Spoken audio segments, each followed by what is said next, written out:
Welcome to Current Affair discussion. Today, August 1 to 7, part 2 Current Affairs from 15th question onwards. Right. So this 15th question, India was elected as vice chair of the which of the following of the Indo-Pacific Economic Framework. So Indo-Pacific Economic Framework lo 3 bodies untai and those 3 supply chain bodies in fact. If you look at here, the chair and vice chair of the Supply Chain Council were elected during the inaugural virtual meetings of the 3 supply chain bodies. A 3 IPEF lo Indo-Pacific Economic Forum framework lo in fact 3 supply chain bodies unnai and those 3 are okati SEC, inkoti CRN, that is Crisis Response Network, and one more is Labor Rights Advisory Board. So ee 3 supply chain bodies ki each supply chain body ki chair vice chair appoint అయ్యారు. దీంట్లో ఒకటి supply chain council. ఈ supply chain కౌన్సిల్కి మన India vice చైర్గా appoint అయింది. వేరే chairperson, that is chairman position ఎస్సీసీకి ఎవరంటే America. But before going to discuss further, what is this IPEF? If you look at here 2022 టోక్యోలో జరిగిన మీటింగ్లో 14 కంట్రీస్ కలిపి 14 పార్ట్నర్ కంట్రీస్ కలిపి సెటప్ చేసినటువంటి ఒక ఫ్రేమ్వర్కే ఇండో-పసిఫిక్ ఎకనామిక్ ఫ్రేమ్వర్క్. ఇది 4 పిల్లర్స్ బేస్ చేసుకుని వర్క్ అవుతుంది with an objective. If you look at year, strengthen economic engagement and cooperation in the region. Okay, ఈ 14 ఇండో-పసిఫిక్ రీజన్ ఏదైతే ఉందో, ఇండో-పసిఫిక్ రీజన్ అనుకున్న కంట్రీస్ ఏవైతే ఉన్నాయో అట్ ప్రజెంట్ దీంట్లో 14 కంట్రీస్ జాయిన్ అయ్యాయి. ఈ 14 కంట్రీస్కి సంబంధించి strengthening economic engagement and cooperation for the development of each country mutually. Okay, right. So 4 pillars ఏంటంటే trade, supply chain resilience, in fact clean economy and fair economy. ఈ 4 పిల్లర్స్లో what are that 4 pillars? If you look at here, trade ఒకటి, supply chain resilience ఒకటి, clean economy and fair economy. ఈ 4 పిల్లర్స్లో India 3 పిల్లర్స్లో participate చేస్తుంది. First pillar అయిన ట్రేడ్లో మన ఇండియా పార్టిసిపేట్ చేయట్లేదు, జస్ట్ యాజ్ అన్ అబ్జర్వర్గా మాత్రమే ఉంది. That first pillar point of వ్యూలో రిమైనింగ్ 3 పిల్లర్స్ని ఇండియా పార్టిసిపేట్ చేసి ఎకనామిక్ ఎంగేజ్మెంట్లో ఇన్వాల్వ్ అయి ఉంది. Okay, right.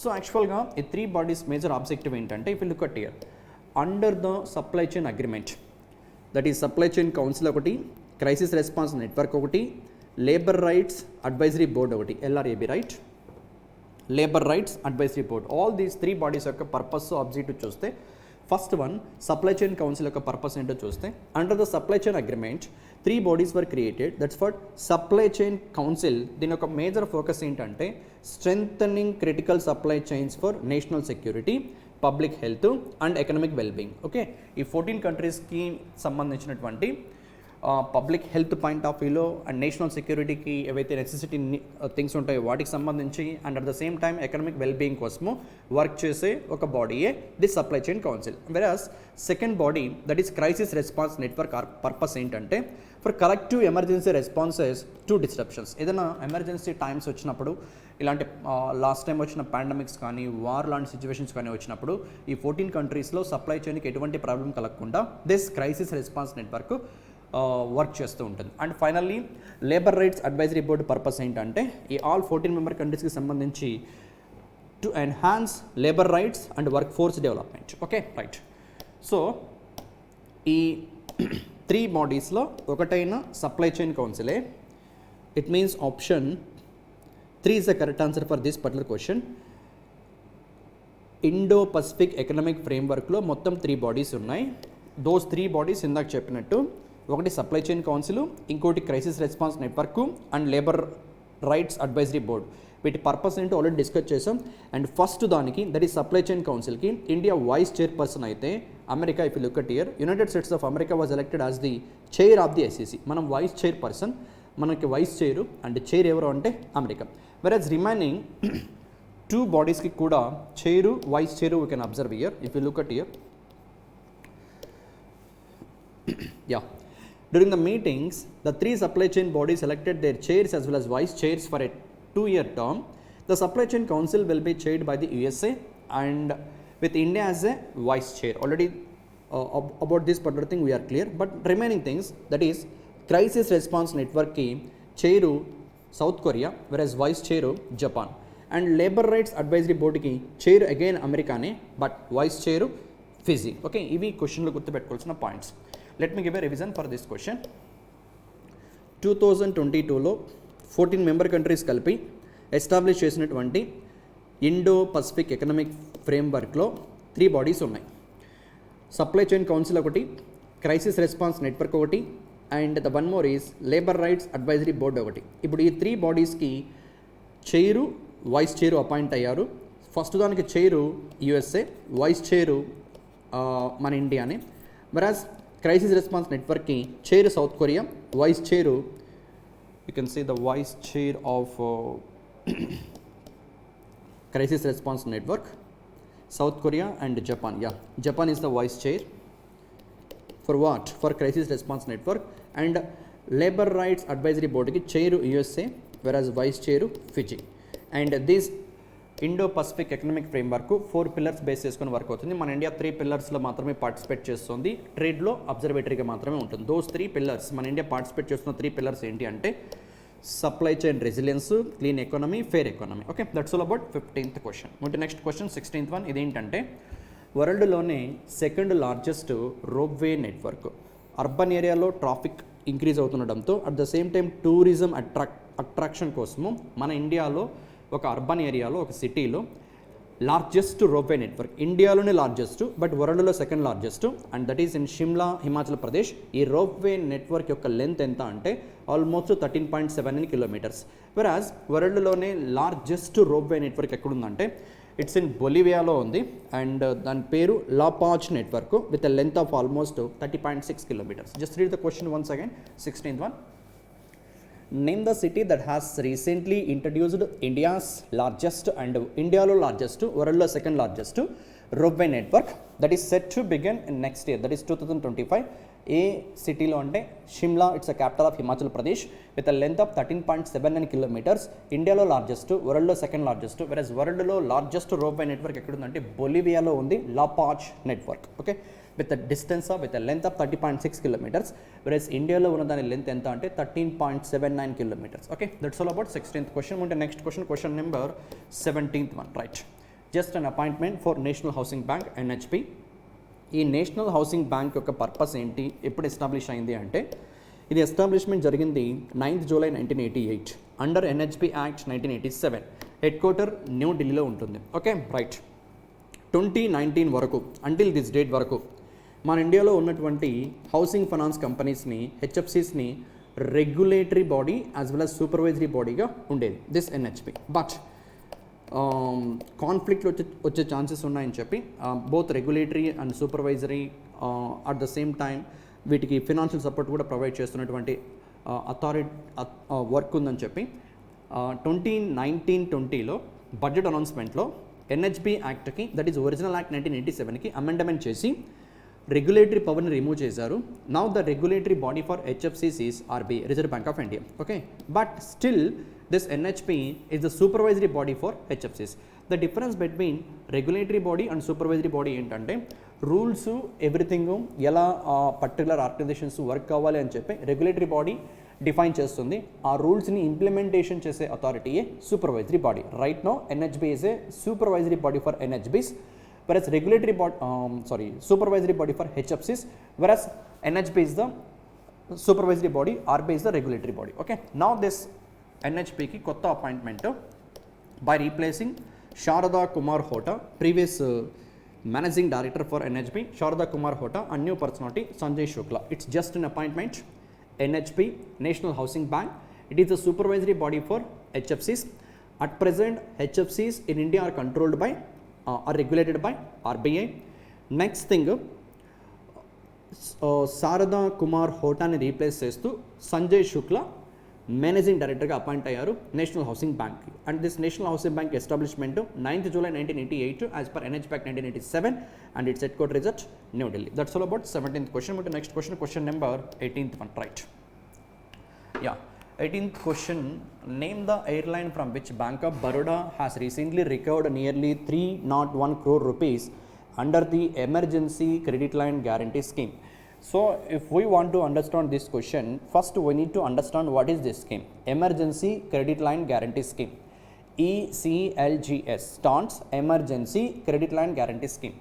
యాక్చువల్గా పాండమిక్ వచ్చినప్పుడు కోవిడ్-19 దట్ ఈస్ 2020 ఇయర్లో పాండమిక్ వచ్చినప్పుడు స్టార్టప్ కంపెనీస్కి చిన్న బిజినెసెస్కి ఫినాన్షియల్గా సపోర్ట్ ఇచ్చే ఆబ్జెక్టివ్తో గవర్నమెంట్ ఆఫ్ ఇండియా గ్యారంటర్గా ఉంటూ బ్యాంక్స్ ద్వారా ఆ స్టార్టప్స్కి లోన్ ఫెసిలిటీ ప్రొవైడ్ చేయడం కోసము గవర్నమెంట్ ఆఫ్ ఇండియా లాంచ్ చేసినటువంటి స్కీమే emergency credit line guarantee scheme. So ఈ స్కీమ్లో 4 వర్షన్స్ ఉన్నాయి. If you look at year ECLGS 1.0, 2.0, 3.0 and 4.0. Okay, 1.0లో ఏ కంపెనీస్కి ఎలిజిబిలిటీ ఉంది, 2.0లో ఏ కంపెనీస్కి ఎలిజిబిలిటీ ఉంది, like that each just for awareness purpose provide చేస్తాను. అంటే యాక్చువల్గా ఈ స్కీమ్ ఏం మాట్లాడుతుందంటే let us assume there is a startup company called ABC. Now we are in 2020. Okay, pandemic వచ్చిన ఇయర్ అనుకుందాం understanding purpose. ABC company it's a startup company, లేదు airline. ఈ క్వశ్చన్కి ఆన్సర్ కంపెనీ తీసుకుందాం అండర్స్టాండింగ్ పర్పస్ ఇంకా బెటర్గా. యాక్చువల్లీ ఈ క్వశ్చన్కి ఆన్సర్ ఏంటి అంటే go first name the airline from which bank of Baroda, A bank న్యూస్లో ఉంది ఇక్కడ, bank of Baroda has recently recovered this much amount of money 301 crore rupees under ECLGS scheme. Now let me explain with an example, right? So company ఏంటి, go First airlines. ఇది వాడియా గ్రూప్కి సంబంధించినటువంటి company, like Tata group అని, Adani group అని, Ambani groups అని companies ఎలాగైతే ఇండియాలో ఉన్నాయో అలానే వాడియా గ్రూప్. ఇంకా బెటర్గా తెలియాలంటే బ్రిటానియా కంపెనీ ఉంది కదా, ఆ కంపెనీని సెటప్ చేసినటువంటి వాడియా గ్రూప్, సెటప్ చేసింది వాడియా గ్రూపే. మ్యారీగోల్డ్ బిస్కెట్స్ కానీ ఇవన్నీ కూడా comes under this category, Wadia group. So anyway, coming to our discussion, Go First ఎయిర్లైన్స్ని దిస్ వాడియా గ్రూప్ 2005లో స్టార్ట్ చేశారు. Okay, right. Now what is this scheme, how it will B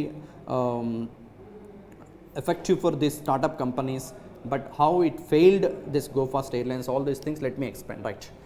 So ఈ స్కీమ్లో 4 versions ఉన్నాయని చెప్పాను కదా. If you look at year this ECLGS 1.0, 2.0, 3.0. మన క్వశ్చన్కి సంబంధించిన కంపెనీకి ECLGS 3.0 అప్లికబుల్ అవుతుంది. If you look at year ఎవరెవరికి అప్లికబుల్ అవుతుందో చూస్తే బారోవర్స్ బిలాంగింగ్ టు హాస్పిటాలిటీ కానీ, ట్రావెల్ అండ్ టూరిజం కానీ, లీజర్ అండ్ స్పోర్టింగ్ కానీ లేదు civil aviation sector having days past due up to 60 days as on 29th February 2020. Okay, what is this tenure, what is this time duration, I will explain. But ఇక్కడ civil aviation company ఉంది కదా, ఇప్పుడు మన క్వశ్చన్లో answer కూడా Go First it's a civil aviation company and that's why ECLGS 3.0 applicable అవుతుంది. ఇదేంటో let me explain, right. Yeah, ఇక్కడ న్యూస్లో ఉన్న బ్యాంకే Bank of Baroda and let me come across Go First airlines.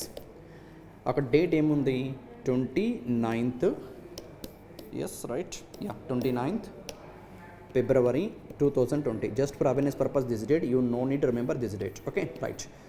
So ఈ డేట్ వరకు లెట్ us assume ఈ go First airlines already bank of Baroda నుంచి ఒక certain amount of money like 200 crore rupees లోన్గా ఆల్రెడీ తీసుకుంది అనుకుందాం. ఎప్పుడంటే లైక్ 2019లోనే తీసుకుందాం అనుకుందాం understanding purpose. Every month EMI pay చేస్తుంది, ఈక్వేటెడ్ మంత్లీ ఇన్స్టాల్మెంట్ పే చేస్తుంది. బట్ పాండమిక్ వచ్చింది అండ్ అప్పుడు ఆల్ బిజినెసెస్ని క్లోజ్ చేశారు. బిజినెస్ క్లోజ్ అయితే రెవెన్యూ ఉండదు, రెవెన్యూ లేకపోతే తీసుకున్న లోన్కి ఈఎంఐస్ కట్టడానికి కూడా స్ట్రగుల్ అవుతూ ఉంటారు కదా. సో ఈ స్కీమ్ ఏం మాట్లాడుతుందంటే, దిస్ ECLGS స్కీమ్ ఏం మాట్లాడుతుందంటే, యా ఎనీవే ఈ డేట్ ఎగ్జాక్ట్గా ఈ డేట్కి ఇమాజిన్ మనం ఇప్పుడు యాక్చువల్గా ఈ స్కీమ్ తీసుకొచ్చింది మే 2020లో, బట్ కట్ ఆఫ్ డేటు ఇది ఫిక్స్ చేసి పెట్టారు. ఏంటి డేట్ మీనింగ్ అంటే, ఈ డేట్ టైంకి కట్టాల్సిన ఈఎంఐస్ 2 EMIs కన్నా ఎక్కువ డ్యూస్ ఉండకూడదు. అంటే ఎన్పిఏగా అవ్వనటువంటి బారోవర్స్ ఎవరైతే ఉంటారో, ఇక్కడ బ్యాంక్ ఆఫ్ బరోడా 2019లో లోన్ ఇచ్చింది ఎవరికి, గో ఫస్ట్ ఎయిర్లైన్స్కి this much amount of money. Let us assume జనవరి వరకు అంటే 2019 జూన్లో లోన్ తీసుకున్నారు అనుకుందాం understanding purpose, just for awareness purpose. Then 2020 జనవరి వరకు ఎవ్రీ మంత్ ఈఎంఐస్ కరెక్ట్గా పే చేశారనుకుంటే, అండ్ ఈ డేట్కి 2 EMIs కానీ లేదు 1 EMI కానీ పే చేయకుండా ఉన్న కంపెనీస్కి, అంటే special mentioned account SMA0 SMA1. SMA0 అంటే 1 EMI పే చేయకపోతే స్పెషల్ మెన్షన్ అకౌంట్ 0 అని చెప్పి మాట్లాడతారు 1 ఈఎంఐకి, వెరాజ్ 2 ఈఎంఐస్ పే చేయకపోతే SME 1 అని చెప్పి మాట్లాడతారు. Let us assume on this డేట్కి, దట్ ఈస్ 29th February 2020కి గో ఫస్ట్ ఎయిర్లైన్స్ ఒక ఈఎంఐ మాత్రమే పే చేయలేదు అనుకుందాం, అండర్స్టాండింగ్ పర్పస్. జనవరి వరకు ఎవ్రీ మంత్ కరెక్ట్గా ఈఎంఐ పే చేసింది, బట్ ఫిబ్రవరి మంత్ ఈఎంఐ పే చేయలేదు అనుకుందాం, understanding purpose. Right, now what is this scheme అంటే ఈ డే టైంకి ఏ బారోవర్స్ అయితే, అంటే డిఫరెంట్ ECLGS వర్షన్ 1.0, 2.0, 3.0, 4.0 అలా డిఫరెంట్ ఉన్నాయి కదా. ఇక్కడ మన ఎగ్జాంపుల్లో 3.0 అప్లికబుల్ అవుతుంది.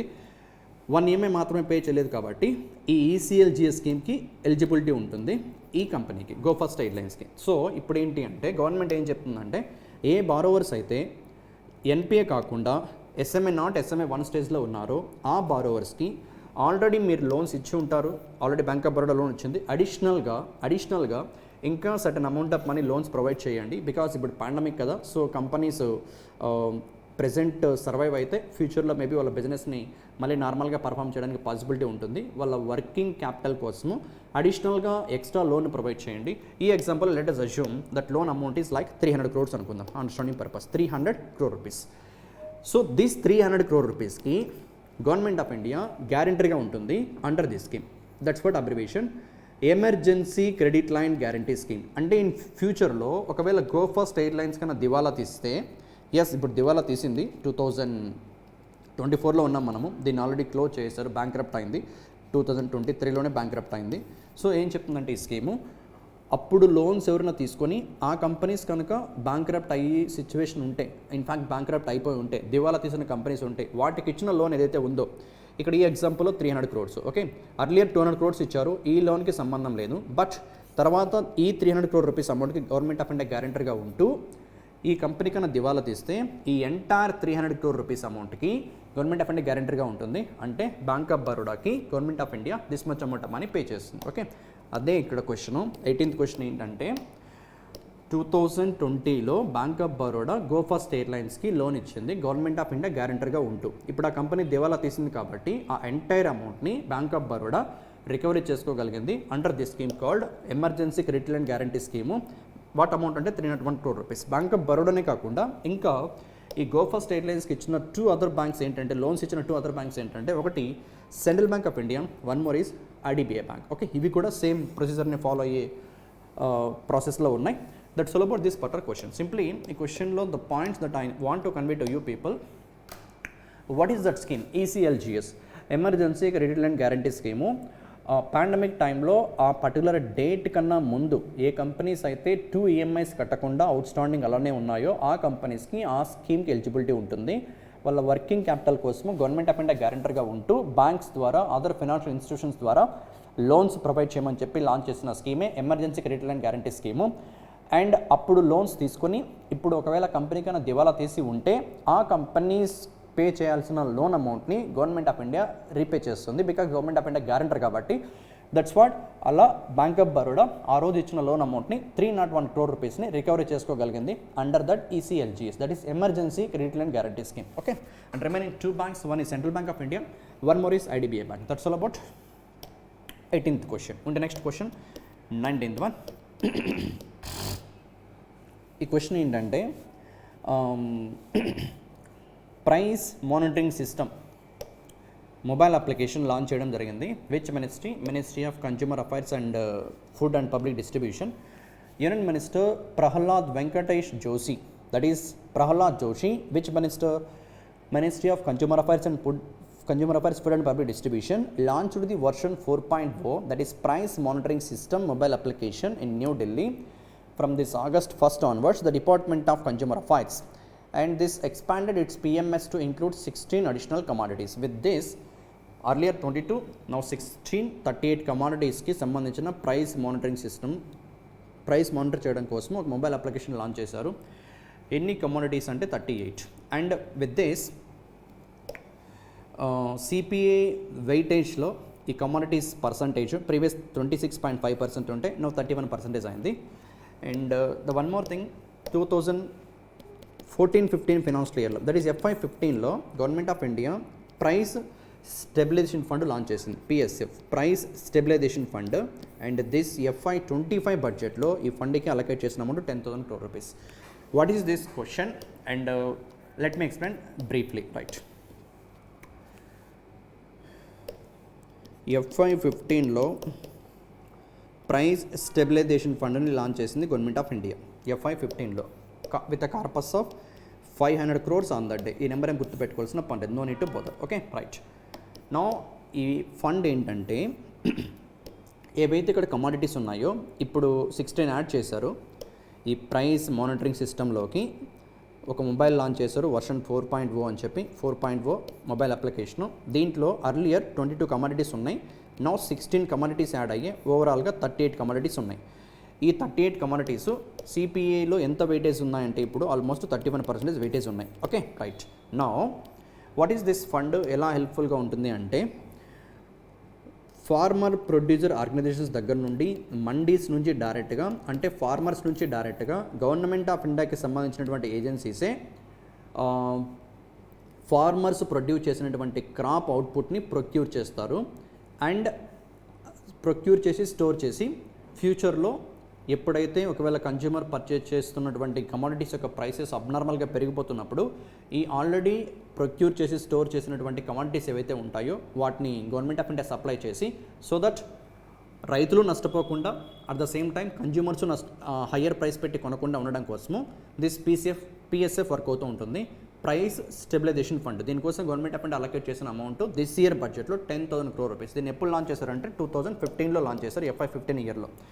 So now price monitoring system version 4.0 mobile అప్లికేషన్లో ఎన్ని కమాడిటీస్ని మానిటర్ చేస్తున్నారంటే ప్రైసెస్ని 38, previously 22, now 16. Remember this count also. And one more thing, this price stabilisation fund present ఎంత అమౌంట్ దిస్ ఇయర్ అలొకేట్ చేశారంటే 10,000 crore rupees. Okay, that's all about this question. Let me give one more time revision. Farmers పండిస్తున్నటువంటి commodities ఏవైతే ఉన్నాయో వాటిని better ప్రైస్తో రైతుల దగ్గర నుంచి పర్చేజ్ చేసి స్టోర్ చేసి పెడుతుంది గవర్నమెంట్ ఆఫ్ ఇండియా. ఫ్యూచర్లో ఎప్పుడైనా ఆ కమాడిటీస్ యొక్క ప్రైసు అబ్నార్మల్గా పెరిగిపోతే ఆ టైంలో ఆల్రెడీ స్టోర్ చేసి పెట్టినటువంటి ఆ కమాడిటీస్ని సప్లై చేసి ప్రైస్ని సబ్సిడీ కాస్ట్గా ప్రొవైడ్ చేయడం ద్వారా సో ప్రైసెస్ ఆఫ్ కమాడిటీస్ని విత్ ఇన్ కంట్రోల్లో ఉంచడం కోసం సెటప్ చేసినటువంటి ఒక ఫండే ప్రైస్ స్టెబిలైజేషన్ ఫండ్. FY 15లో ఇనిషియేట్ చేశారు. FY 25 దిస్ ఇయర్ బడ్జెట్లో 10,000 crore అమౌంట్ని కూడా అలొకేట్ చేయడం జరిగింది. నో కరెంట్ అఫైర్ థింగ్ ఏంటి అంటే ఈ కమాడిటీస్ ప్రీవియస్లీ 22, నౌ 16 యాడ్ చేసి 38 కమాడిటీస్ యొక్క ప్రైసెస్ని మానిటర్ చేయడం కోసం ఒక మొబైల్ అప్లికేషన్ లాంచ్ చేశారు. ఏ మినిస్ట్రీ అంటే ministry of consumer affairs, food and public distribution and the minister Prahlad Joshi. With that total number of commodities under price monitoring system 38 అయ్యాయి. And even weightage in consumer price index weightage కూడా 31% అయింది. Okay, that's all about that particular question. అంటే next question number that is 20th one. ఈ 20th question, just look at the image. RBI issues revised master directions on fraud risk management in NBFCs, commercial banks including RRBs and IP, All India Financial Institutions like NHB, Exim Bank, SIDBI, all are examples for All India Financial Institutions and cooperative banks. Okay, right. So యాక్చువల్గా this question ఏంటంటే రీసెంట్గా SBI తెలంగాణకి సంబంధించిన ఒక బారోవర్ని ఫ్రాడ్గా announce చేసింది. దాన్ని appeal చేస్తూ దానికి అగైనెస్ట్గా హైకోర్టులో ఆ పర్సన్ అప్పీల్ చేసి దెన్ అక్కడ నుంచి సుప్రీంకోర్టుకి వెళ్తే సుప్రీంకోర్టు ఇచ్చిన తీర్పు ఏంటంటే ఒక లెండర్ బారోవర్ని ఫ్రాడ్గా అనౌన్స్ చేసే ముందు ఆ బారోవర్కి మినిమం కమ్యూనికేషన్ ఇవ్వాలని చెప్పి అండ్ కమ్యూనికేషన్ ఇచ్చిన తర్వాత 21 days టైం కూడా ప్రొవైడ్ చేయాలని చెప్పి అండ్ ఆ తర్వాత ఎటువంటి రెస్పాన్స్ లేకపోతే బారోవర్ దగ్గర నుంచి బారోవర్ని ఫ్రాడ్గా అనౌన్స్ చేయొచ్చు అని చెప్పి సుప్రీంకోర్టు రీసెంట్గా జడ్జ్మెంట్ ఇచ్చింది. సో దానికి బేస్ చేసుకొని ఆ జడ్జ్మెంట్ని బేస్ చేసుకొని RBI రీసెంట్గా all commercial banks including RRBs, all India financial institutions, NBFCs and even state cooperative banks, central cooperative banks and if you look at here urban cooperative banks, వీటన్నిటికి సంబంధించి better fraud risk మేనేజ్మెంట్ని propose చేసింది. ఏ బ్యాంక్స్కి ఈ revised fraud risk management applicable అవుతుంది అంటే these are the options you can see. Commercial banks including RRBs, all India financial institutions and urban cooperative, state cooperative, central cooperatives including even non-banking finance companies including HFCs, housing finance companies. That's for early warning signals. Borrowers ki early warning signals ఇవ్వాలి. బారోవర్స్తో communicate అయిన 21 days తర్వాత ఎటువంటి response లేకపోతే బారోవర్ని ఫ్రాడ్గా announce చేయొచ్చు. And they can red flag their accounts also, red flagging of accounts, వీటన్నిటికి సంబంధించి ఫ్రేమ్వర్క్ని రిలీజ్ చేసింది ఆర్బీఐ. అండ్ ఈ ఫ్రేమ్వర్క్ ద్వారా look at here, aim to provide a robust framework for the prevention, early detection and timely reporting of frauds in regulated entities, right? ఒకటి, frauds లేకుండా prevent చేసే ఆబ్జెక్టివ్తో, రెండు, ఒకవేళ ఫ్రాడ్గా అయ్యే పాసిబిలిటీ ఉంటే ముందుగానే డిటెక్ట్ చేయడము, అండ్ నెక్స్ట్ వన్స్ ఫ్రాడ్ అయిన తర్వాత రిపోర్టింగ్ ఏజెన్సీస్ ఏవైతే ఉంటాయో వాటికి రిపోర్ట్ చేయడం. ఓకే, ఈ రోబస్ట్ ఫ్రేమ్వర్క్ని డెవలప్ చేయడం కోసము రెగ్యులేటెడ్ ఎంటిటీస్లో రివైజ్డ్ గైడ్లైన్స్ ఇష్యూ చేసింది RBI. And what are the regulated entities eligible for this revised fraud risk management అంటే commercial banks including RRBs, next thing NBFCs, all India financial institutions, ఎన్బిఎఫ్సిస్లో హెచ్ఎఫ్సిస్, central cooperative banks, state cooperative banks, urban cooperative banks. Okay, that's all about this particular question. 20th question. Next 21st question. 21st question ఏంటంటే, government of India launch చేసిన ఒక project, green national highway corridors project, GNHCP, green national highways corridor project. ఈ project కోసము World Bank government of ఇండియాకి ఎంత support ఇస్తుందంటే $500 million. $500 million. So what is this particular green national highway corridor project అంటే, మన look at here, the project aims to deploy a safe and green highway using green technologies and climate resilience technology. Okay, right. Climate resilience technology తో at the same time green టెక్నాలజీస్ని use చేసి green హైవేస్ని develop చేసే ఆబ్జెక్టివ్తో government of India launch చేసిన ప్రాజెక్టే green national highways corridors project. And ఈ project కోసము వరల్డ్ బ్యాంకు గవర్నమెంట్ ఆఫ్ ఇండియాకి $500 million లోన్ని ప్రొవైడ్ చేస్తుంది. యాక్చువల్గా ఈ ప్రాజెక్ట్ మొత్తం కాస్ట్ నియర్లీ $1240 million. దీంట్లో వరల్డ్ బ్యాంక్ ఇస్తున్న support $500 million. It's not a grant, it's a loan, అంటే మళ్ళీ మనం రీపే చేయాల్సి ఉంటుంది. అండ్ వన్ మోర్ థింగ్, ఈ ప్రాజెక్ట్లో గుర్తుపెట్టుకోవాల్సిన పాయింట్ ఏంటి అంటే, ఒక నేషనల్ హైవే డెవలప్మెంట్లో ఎంతైతే ఖర్చు అవుతుందో ఆ ఖర్చులో అట్లీస్ట్ 1%, ఇప్పుడు సపోజ్ ఒక నేషనల్ హైవేని సమ్ ఎక్స్ అనే లొకేషన్ నుంచి వై అనే లొకేషన్కి నేషనల్ హైవే వేశారనుకుంటే, ఈ మొత్తం కాస్ట్ ఒక 1000 కోట్లు అయిందనుకుంటే, దాంట్లో 1% అంటే 10 crore రూపీస్ని ఇదే నేషనల్ హైవేలో గ్రీనరీ ఇంప్రూవ్ చేయడం కోసం స్పెండ్ చేయాలి. ఒకటి 1% of the total project cost of all highways is developed to highway plantation and its maintenance. Okay, right. So adi one more important thing, 21st question, simply this green highways national corridor project ఎన్ని స్టేట్స్లో government of India initiate చేసింది అంటే 4 states ఉన్నాయి. దాంట్లో ఆంధ్రప్రదేశ్, ఉత్తరప్రదేశ్, హిమాచల్ ప్రదేశ్. ప్రదేశ్లు 3 ఉన్నాయి, HP, Himachal Pradesh, UP, Uttar Pradesh, AP, Andhra Pradesh, and one more state is Rajasthan. Okay, that's all about this particular question. Let me give a revision one more time. Right, 21st question. There is a project by the government of India, that is Green National Highways Corridor Project, in 4 Indian states. They are Himachal Pradesh, Andhra Pradesh, Uttar Pradesh, and one more is Rajasthan. So the project cost is nearly $1240 million. అయితే World Bank is giving a loan of $500 million. So that's all about this particular question. ఈ organisation ఎంత amount, that's thing we should remember. Right, next question number 22nd. Right, yeah, IDBI బ్యాంక్ని acquire చేసుకోవడం కోసము రీసెంట్గా Reserve Bank of India 3 కంపెనీస్కి fit and proper certificate ఇచ్చింది. At present actually IDBI bank it's a private sector bank right now. 2019లో IDBI బ్యాంక్ని government of India ఓనర్షిప్ని మైనర్గా అండ్ ఎల్ఐసి మేజర్ ఓనర్గా, ఇప్పుడైతే IDBI bank look at here. మొత్తం IDBI bank ఓనర్షిప్లో 94% ownership LIC plus government of India కలిపి ఉన్నాయి. కో ప్రమోటర్స్గా government of India and LIC. 49.24% the government of India and the Life Insurance Corporation of India jointly holds around nearly 94% stake in IDBI Bank. LIC is a promoter of IDBI Bank. Majority owner present in IDBI, LIC with a 49%, whereas government of India 45%. Okay, right, almost. And rendu combine chese 94%. ఫ్యూచర్లో ఈ మొత్తం ownership 3 other companies maybe acquire చేసుకోబోతున్నాయి, purchase చేయబోతున్నాయి. That 3 companies ఏవి అంటే, ఒకటి Kotak Mahindra Bank, you can see the banks also, Kotak Mahindra Bank Limited. ఇంకొకటి కెనడాకి సంబంధించినటువంటి Fairfax Financial Holdings Limited. And one more is Emirates NBD Bank, Emirates NBD Bank, right. It is from Dubai, United Arab Emirates. Simply this 22nd question ఏంటంటే,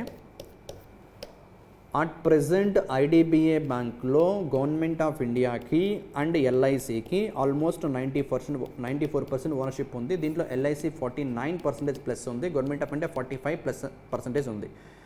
maybe ఫ్యూచర్లో this IDBI బ్యాంక్ని 3 companies acquire చేసుకోబోతున్నాయి. Now fully it is going to become, already it's a private sector bank, but majority ownership almost 14% ఇది ఒక PSU, LIC and 45% government of India ఉంది. But ఈ approval తర్వాత, that is what's approval, fit and proper certificate from RBI. So ఏ companies అంటే, ఒకటి Kotak Mahindra Bank, మన Indian private sector bank. ఇంకోటి దుబాయ్కి సంబంధించినటువంటి ఒక బ్యాంకు, that is Emirates NDB Bank. And Canada నుంచి ఇంకో company, that is from Toronto నుంచి Fairfax Financial Holdings Limited. Okay, IDBI బ్యాంక్ని అక్వైర్ చేసుకోవడానికి ఫిట్ అండ్ ప్రాపర్ సర్టిఫికేట్ని రీసెంట్గా ఏ కంపెనీస్కి ఆర్బీఐ ప్రొవైడ్ చేసింది అంటే, Kotak Mahindra, Emirates NDB bank, Fairfax Financial Holdings Limited. Those 3 company names గుర్తుపెట్టుకోవాలి. అండ్ ప్రజెంట్ అయితే ఐడిబిఐ బ్యాంక్ ఎవరు సీఈఓగా ఉన్నారంటే Rakesh Sharma. You can see the personality name also, MD and CEO Rakesh Sharma. Okay, and head quarter Mumbai, establishment 1964. ఇప్పుడు next question number 23rd. ఇది ఒక autobiography. మన ఇండియాకి సంబంధించినటువంటి ఒక మౌంటైనీరు, జియాలజిస్టు. ఆమె ఆటోబయోగ్రఫీ ఏంటి అంటే, breaking rocks and barriers, memoirs of a geologist and mountaineer. Okay, so who is the author of the memoir title breaking rocks and barriers, memoirs of a geologist and mountaineer? And yes the personality is Sudipta Sen Gupta. ఈమె గురించి ఎందుకు ఇచ్చానంటే, if you look at one achievement that she has in his pocket, 1983-84లో India Antarctic ఎక్స్పెడిషన్ని 3rd ఎడిషన్ని start చేసినప్పుడు 2 females వెళ్ళారు ఆ పర్టికులర్ ఎక్స్పెడిషన్లో. దాంట్లో ఒక ఫీమేల్ ఈ పర్సనాలిటీ సుదీప్తా సేన్ గుప్తా, ఇంకొక పర్సనాలిటీ అదితి పాంట్. ఏ ఇయర్లో దిస్ ఇండియా అంటార్కిటిక్ ఎక్స్పెడిషన్ ఎన్నో ఎడిషన్, 3rd ఎడిషన్లో 83-84లో వెళ్ళిన ఫీమేల్స్లో one of the female this personality Sudipta Sen Gupta and other personality Aditi Pant. Okay, right. And she actually a geologist and mountaineer. And the personality name is Sudipta Sen Gupta. And తన biography memoir, breaking rocks and barriers, breaking rocks and barriers, memoirs of a geologist and mountaineer. Okay, that's all about this 24th question. And the next question, 25th one. 25th question simply, yeah, very important, such a kind of numbers. Government of India FDI investments ni దేనికి సంబంధించి, aircraft maintenance, repairs and overhaul. Okay, ఎయిర్ క్రాఫ్ట్స్కి సంబంధించి repairs, maintenance, overhaul FDI లిమిట్ని automatic రూట్లో 100%కి government of India approval ఇచ్చింది. What is this automatic route? యాక్చువల్గా ఎఫ్డిఐ ఇన్వెస్ట్మెంట్స్ ఇండియాకి గవర్నమెంట్ అప్రూవల్ రూట్ ఒకటి ఉంటుంది, ఆటోమేటిక్ రూట్ ఇంకోటి ఉంటుంది. ఓకే, ఆటోమేటిక్ రూట్లో కన్నా ఏదైనా గవర్నమెంట్ ఆఫ్ ఇండియా క్లాసిఫై చేసి ఉంటే, సో గవర్నమెంట్ పర్మిషన్ లేకుండానే ఆ కైండ్ ఆఫ్ సెక్టార్లో ఫారెన్ ఇన్వెస్టర్స్ వచ్చి ఇన్వెస్ట్ చేయొచ్చు. ఇన్వెస్ట్ చేసిన 30 days తర్వాత ఆర్ ఎల్స్ వితిన్ 30 days లోపు గవర్నమెంట్ ఆఫ్ ఇండియాకి ఇంటిమేట్ చేయాలి. బట్ ఏవైతే కొన్ని సెక్టార్స్ గవర్నమెంట్ అప్రూవల్ రూట్ అని ఉంటుంది, అంటే అక్కడ గవర్నమెంట్ పర్మిషన్ లేకుండా ఇన్వెస్ట్ చేయకూడదు. బట్ ఇక్కడ ఏంటి, ఆటోమేటిక్ రూట్ కాబట్టి మన ఇండియాలో ఎయిర్ క్రాఫ్ట్స్ రిపేర్స్కి సంబంధించి, ఇప్పుడు సపోజ్ బైక్కి, కారుకి ఎలాగైతే రిపేర్స్ సర్వీసెస్ ఉంటాయో, so more service centres, more repair centres ఉంటే బెటర్ కాంపిటీషన్ వల్ల ఇక్కడ ఉన్నటువంటి ఎయిర్లైన్స్కి బెనిఫిట్ ఉంటుంది కదా. ఆ ఆబ్జెక్టివ్తో గవర్నమెంట్ ఆఫ్ ఇండియా రీసెంట్గా ఆటోమేటిక్ రూట్లో ఎయిర్ క్రాఫ్ట్ మెయింటెనెన్స్ కోసము and repairs overall point of వ్యూలో 100% ఎఫ్డిఐని అప్రూవ్ చేయడం జరిగింది. Okay, right. So this is actually part 2 current affair discussion. Still there will be almost 20 questions left, and those questions I will discuss in part 3. That's the last part maybe for this particular dates. Thank you. Right.